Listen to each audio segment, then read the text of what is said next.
Bonjour, on va voir aujourd'hui l'utilisation d'un plugin proposé par la société fcpeffect.com qui s'appelle BPM et qui sert à faire bouger la vidéo sur le rythme de la musique. Vous allez voir, ça permet de faire des petits effets sympathiques. C'est un plugin qui te coûte une trentaine, 39 $, mais il est à moitié prix en ce moment parce qu'il y a des réductions jusqu'au nouvel an. Regardez si vous allez sur FCP Effect, vous verrez qu'il y a des réductions qui peuvent s'étaler de 50 à 80% selon le volume de ce que vous achetez. Là, en l'occurrence, ce serait moitié prix pour ce petit plugin qui remet donc à une vingtaine de dollars, 15 € à peu près.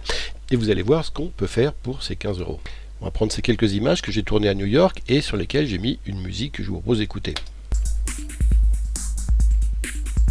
Cette musique, elle a un rythme ici, et on a besoin d'avoir le rythme pour utiliser ce logiciel. Donc là, c'est une musique, je sais qu'elle est de 134 bits par minute. Vous comprenez maintenant pourquoi le logiciel s'appelle BPM, parce que BPM veut dire bit per minute. Là, c'est donné. Si vous n'avez pas, si vous voulez mettre une musique, mais que vous n'avez pas son tempo, il y a une application sur le Mac App Store qui va coûter 1 ou 2 $ qui s'appelle Tapper, T-A-2-P-E-R, et qui permet, en écoutant, de vous afficher tout de suite le tempo du morceau. Je vous le dis, ça peut servir. Alors, une fois qu'on a téléchargé le plugin BPM de chez FCP Effect, on le retrouve dans les effets ici à la valise FCP Effect, My FCP Effect. Vous voyez que moi j'ai plusieurs choses de chez eux. J'ai notamment l'Advance, l'outil de masque avancé, j'ai le correcteur de peau, et voilà ici mes 5 petits plugin de BPM. Alors pourquoi 5? Parce qu'il y a différents effets qui sont proposés sur le son. On va tout de suite en essayer un sur ces images ici. On va par exemple essayer de mettre le BPM qui joue sur la dimension de l'image, scale. Alors je le pose comme ça ici. On vient là et on ouvre ici dans l'inspecteur les propriétés, et on va tout de suite régler sur le tempo. Alors, le tempo est de 134, donc je mets à 134 et on regarde ce que ça donne déjà comme ça d'entrée. Et vous voyez que la taille varie en fonction d'un certain nombre de choses. Vous voyez le pattern ici. Là, il est carré, mais c'est pas terrible en carré. On peut par exemple essayer de le mettre en dents de scie, ce qui va donner un autre effet. Donc, regardez ici.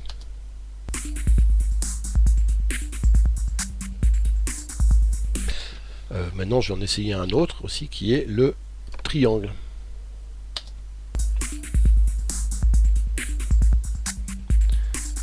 Voilà, donc j'ai joué sur ce paramètre-là, le triangle ça me va. Maintenant, on va jouer aussi sur ce qu'on appelle le range et le scale.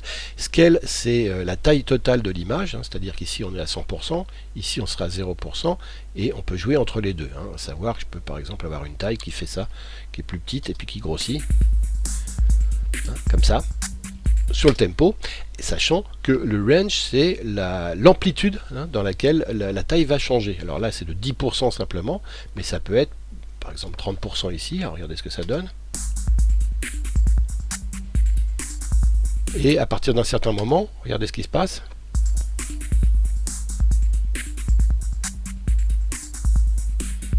Vous voyez que l'amplitude est plus ou moins grande, donc c'est pas mal comme ça. Maintenant, ce que je voudrais, moi, c'est avoir une taille qui soit quand même un peu plus grande que ça. Donc on va partir sur 50% à peu près, 52, on regarde ce que ça donne. Vous voyez qu'à partir d'un certain moment, si je suis trop haut dans le range, l'image elle s'inverse, donc c'est pas très joli. Je vais descendre un peu le range pour aller jusqu'à par exemple 150 ou 140. Voilà, comme ça, regardons ce que ça donne. Voilà. Maintenant, derrière, ce qui serait sympa, c'est de mettre un générateur, parce que je n'ai pas envie que ce soit sur un fond noir. Donc je vais dans mes thèmes par exemple, et je vais prendre par exemple, pourquoi pas, le flux ici comme ça. Donc je le mets dessous, comme ça. Et je vais le tirer même au-dessus sur les autres. Alors, on lit ce que ça donne maintenant.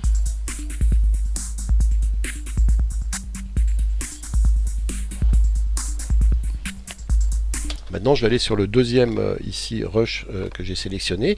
Et là, on va essayer un autre BPM. Je retourne donc dans mes filtres, je retourne donc dans mes effets.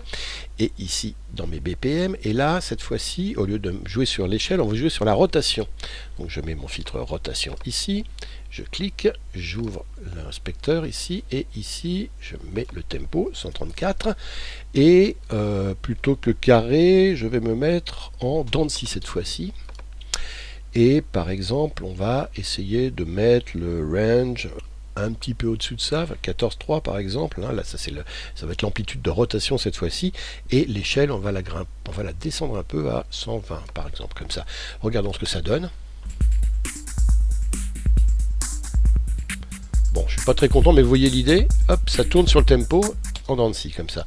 Maintenant, je trouve que je suis pas très bien. Au début, je vais essayer de mettre plutôt moins. On va mettre 11% ici, simplement, de rotation. On fait tourner assez peu. Hein, et on va mettre une échelle de 50. Pour être beaucoup plus petit, ou 60, comme ça. Regardons ce que ça donne là. Vous voyez qu'à chaque coup de tempo, ça remet l'image en bas à droite. Hein. Ça, c'est l'aspect dents de scie, ça. Pang, pang, pang, tchac. Alors, c'est pas mal. Maintenant, ce que je voudrais, c'est animer tout ça. C'est-à-dire que je voudrais que ça commence comme ça et qu'à partir de là, on aille. Donc, je vais mettre des points clés. Alors, je me mets ici à peu près au tiers de l'image, ici, du rush. Je mets un point clé sur le range et je mets un point clé sur le scale, hein, l'échelle. Et je vais changer l'amplitude jusqu'à à peu près le deuxième tiers ici. Et au deuxième tiers, je vais me mettre plutôt en range, un range plus petit, c'est-à-dire que je vais avoir moins d'oscillation, 7 au lieu de 11 degrés.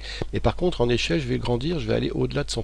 Je vais aller peut-être jusqu'à 107 ou 111%. Alors, regardons ce que ça donne.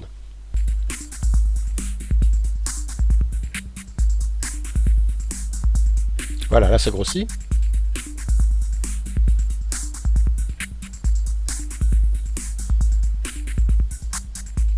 Voilà, donc j'aime bien cet effet-là. Vous avez vu donc ici qu'on peut animer hein, le BPM de rotation. Maintenant sur le troisième ici, on va faire mieux, on va en mettre cette fois-ci deux. On va mettre un qu'on n'a pas encore essayé qui est l'opacité, hein, qui on joue donc sur l'opacité avec la musique, plus ou moins noir. Et alors là sur le coup on va le laisser sur le noir, donc je vais enlever le petit générateur qui est en dessous. Ici on va le laisser sur le noir. Vous voyez si je joue sur l'opacité ça me donne ça. Bon là j'ai pas encore réglé le BPM, le tempo, hein, donc on va le régler ici tout de suite. BPM opacité, blink ici, et le tempo, plutôt que 134, je vais mettre en multiple, on peut le multiplier par 2 aussi, on sera sur les demi-tons, c'est pas mal, ça fait donc 268, donc voilà, je mets à 268, la monte d'opacité, on va peut-être pas mettre à 100%, ça fait beaucoup, mais à 80, et puis voilà sur quoi on peut jouer, le pattern, est-ce qu'on le met carré ou on va l'essayer en carré, pour voir ce que ça donne, ne serait-ce que l'opacité. Ouais, c'est trop, hein, du coup, 168, je vais revenir plutôt à 134, ça sera mieux. J'aime pas trop c'est trop rapide. Voilà, vous voyez, il y a une opacité qui se fait sur le tempo et qui est à 80% à chaque fois. Et en carré, c'est une forme qui est faite, soit c'est tout l'effet, soit c'est pas d'effet. On va lui mettre un autre effet qui est l'effet up-down, ça va faire bouger l'image de haut en bas. Donc on met l'effet up-down ici, et cette fois-ci je le règle, lui, pour le coup, encore une fois à 134. Et le pattern, lui, on va le mettre carré également. Hein, et on regarde ce que ça donne.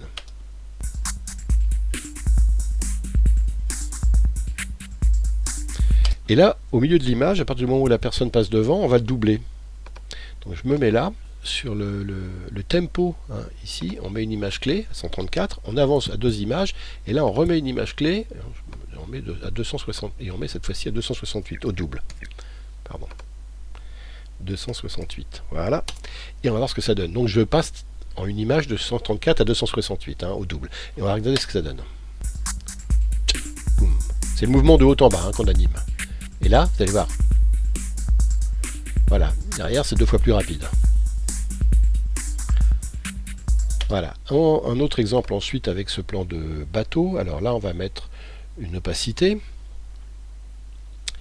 ici, et on va mettre un left-right, ça va faire bouger de gauche à droite cette fois-ci, on l'a pas fait.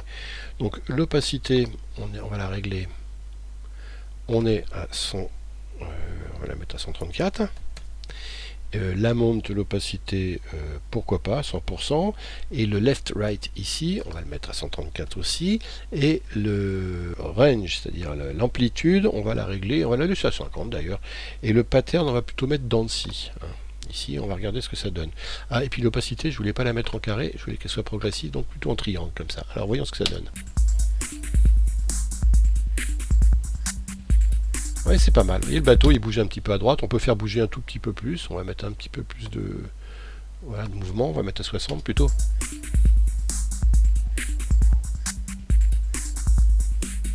Voilà. Et enfin, sur le dernier, on va faire une petite animation de fin. On va mettre un rotate.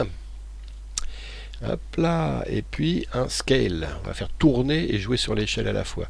Donc cette fois-ci, on va mettre 264, le double, sur la rotation, pour que ça tourne vite.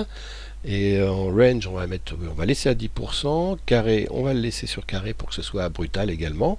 Et l'échelle, 130%, c'est pareil, c'est bien. Ensuite, sur le doublon que j'ai mis sur l'échelle, l'événement, je vais le mettre en 134.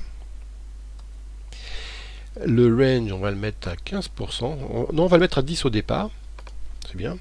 Bon, allez, 15 au départ. Le pattern, on va le mettre carré également, pour que ce soit assez brutal, hein, ces changements. Et l'échelle, on est à 100 au début. Mais là, c'est au début. Mais on va arriver à partir du tiers ici, on va animer. Donc j'anime tout ça, paf, paf et paf. Et là, je vais aller jusqu'à la fin, en faisant un effet de sortie par le bas. Donc j'ai une image de la fin ici comme ça, et là je vais mettre un range qui va être cette fois-ci de 15, qui va aller à, on va dire, hop, au double, 36, 32, voilà, et l'échelle elle va descendre, elle, hop, jusqu'à 0. Et on regarde ce que ça donne. Et voilà, comme ça j'ai un fondu sur la fin, et je vais ici remettre mon générateur, sauf que je vais faire un rasoir blade pour pas l'avoir ici, ni là. Voilà, donc je l'enlève au milieu. Là je le laissais là-dessus, oui voilà, et je l'enlève là, et je le remets là. Donc on relit ce que ça donne sur la fin. Voilà quelques idées d'utilisation donc de ce petit plugin BPM. Merci et bonne fête si je ne vous revois pas avant l'an prochain.